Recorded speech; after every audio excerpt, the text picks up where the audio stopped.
তো অটোরিকশা যেখানে নিয়ে রাখে, এক সেকেন্ড দাঁড়ান, অটোরিকশা যেখানে নিয়ে রাখে সেখান থেকে আমি তাদের কাছে আমি জাস্ট একদিন দাঁড়াইছিলাম যে কি করে দেখি। আমি দেখলাম যে 4-5টা রিক্সা নিয়ে পুলিশ ঢুকলো। তারপর আমি অটোরিকশাতে তাদেরকে জিজ্ঞেস করলাম যে ভাই এই যে রিক্সাগুলো নিয়ে যে রাখলো, ডাম্পিং করলো, এটা কি করে, মানে এটা কি ডিস্ট্রয় করে না কি করে? বললো না ভাই, এটা ওই 8-10 দিন রাখবে, রাইখা এরপরে ওই 2000-2500 টাকাটা জরিমানা করবে, এরপর আবার রিক্সা ছেড়ে দিবে। তার মানে কি? তার মানে যেই রিক্সাগুলো ধরতেছে সেগুলো কিন্তু আবার তারা অল্প কিছু জরিমানা করে আবার রাস্তায় ছেড়ে দিচ্ছে। রিক্সা কিন্তু কমতেছে না, রিক্সা বরং এই যে 2000 টাকা বা 1500 টাকা জরিমানা নিয়ে যে রিক্সা আবার ছেড়ে দিচ্ছে, তার সুবাদে কি হচ্ছে, রিক্সাগুলো আরও বাড়তেছে।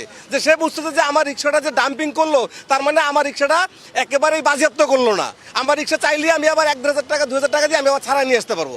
বরং মানে 8-10 দিন তার সময় লাগে আর কি। 8-10 দিন তারা ডাম্পিংয়ে রেখে দেয়। মোহাম্মদপুরে যে বেরিবাঁধে আছে, বেরিবাঁধে ডাম্পিং আছে, এখানে 8-10 দিন রেখে দেয়। দেখা ভাই, তাহলে এই রিক্সা কি করে কমবে বলেন?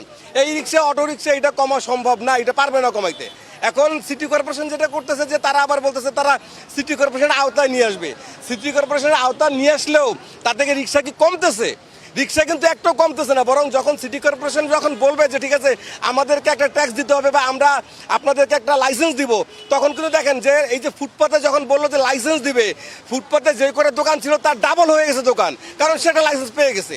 রিক্সা তো মানে সেম থিং একেবারে। রিক্সাওয়ালাদেরকে যখন সিটি কর্পোরেশন বলছে আপনাদেরকে লাইসেন্সের আওতায় নিয়ে আসবো, তখন কিন্তু রিক্সা আর কমতেছে না, বরং রিক্সা আরও বাড়বে।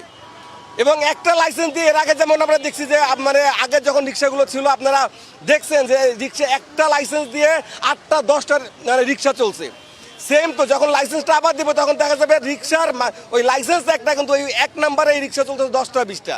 তো এইটা কোনো সমাধান না, এটার মানে আমাদের কাছে এটা সমাধান মনে হয় না।